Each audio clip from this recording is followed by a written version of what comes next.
केंद्रीय गृह मंत्री अमित शाह ने नक्सल प्रभावित राज्यों के मुख्यमंत्री और अफसरों की आज एक बड़ी बैठक ली दिल्ली में। और शाह ने नक्सल फ्रंट पर अब तक के सबसे बड़े एनकाउंटर के बाद न केवल छत्तीसगढ़ सरकार की पीठ थपथपाई है, बल्कि डबल इंजन सरकार को इसका पूरा क्रेडिट दिया।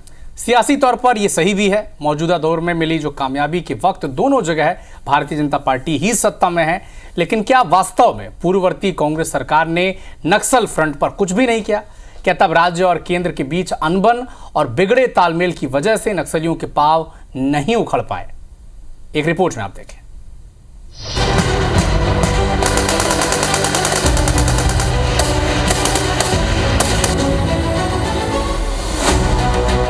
दिल्ली के विज्ञान भवन में केंद्रीय गृह मंत्री अमित शाह की अध्यक्षता में देश के नक्सल प्रभावित राज्यों में जारी एंटी नक्सल ऑपरेशंस को लेकर एक बड़ी बैठक हुई। बैठक में छत्तीसगढ़ के मुख्यमंत्री विष्णुदेव साय, गृह मंत्री विजय शर्मा, मध्य प्रदेश के सीएम मोहन यादव समेत नक्सल प्रभावित राज्यों के मुख्यमंत्रियों ने हिस्सा लिया।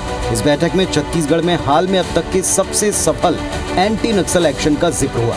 इस अभियान में फोर्सेज ने संयुक्त तौर पर 31 नक्सलियों को ढेर किया है। बैठक में सीएम साय और टीम के प्रयास, छत्तीसगढ़ पुलिस की कुशल रणनीति और सरकार की योजनाओं की तारीफ हुई। बैठक के बाद गृह मंत्री शाह ने एक बार फिर नक्सलियों को मुख्य धारा में शामिल होने की नसीहत दी है। मैं देश भर में नक्सलवाद के साथ जुड़े हुए युवाओं को आज के इस सम्मेलन के माध्यम से अपील करना चाहता हूं।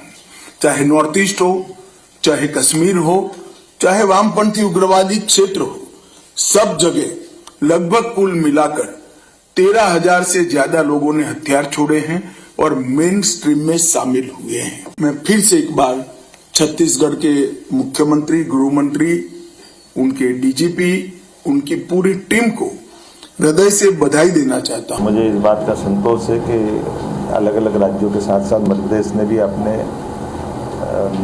राज्य के अंदर नक्सल विरोधी आंदोलन में जो हमारा मूवमेंट है, विगत 2 वर्ष में हमने जितना खासकर इस नक्सलवादी और दुर्दांत नक्सलवादियों के खिलाफ अपनी कार्रवाई की है, वो पिछले 30 साल में नहीं हुई है।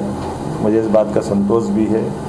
बैठक में मुख्यमंत्री विष्णुदेव साय ने राज्य में जारी एंटी नक्सल ऑपरेशन पर डिटेल प्रेजेंटेशन दिया। साय ने बताया कि छत्तीसगढ़ में जनवरी से अब तक सुरक्षा बलों ने लगभग 194 नक्सलियों को मुठभेड़ में ढेर किया। 801 नक्सली गिरफ्तार हुए, 742 नक्सलियों ने आत्मसमर्पण किया। हाल के सबसे सफल ऑपरेशन में तकरीबन 1000 जवान शामिल थे, जिन्होंने 15 किलोमीटर के दायरे में गवाड़ी पहाड़ को घेरकर 31 नक्सलियों को ढेर कर दिया। इस ऑपरेशन में कई बड़े नक्सली ढेर हुए, जिनमें से 16 पर कुल 1 करोड़ 30 लाख का इनाम था। सीएम साय ने प्रेजेंटेशन में बताया कि कैसे राज्य पुलिस फोर्स ने सटीक खुफिया जानकारी पर बेस्ड ऑपरेशन लॉन्च किया।